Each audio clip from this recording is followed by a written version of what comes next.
Bakit naman umiiyak si Tikoy mga pre? Hindi ko nga alam eh. Akala ko malakas yung gagamba ko.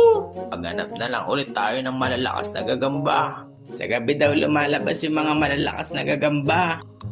Oo nga. Sabi din ng lolo ko. Lalo na kung sa sementeryo tayo maghahanap. Paano ba maghanap ng malalakas na gagamba, lolo?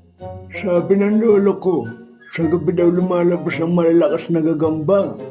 Lalo na kung sa sementeryo ka maghahanap. Eh di ba ano namang patay ngayon? Bakit?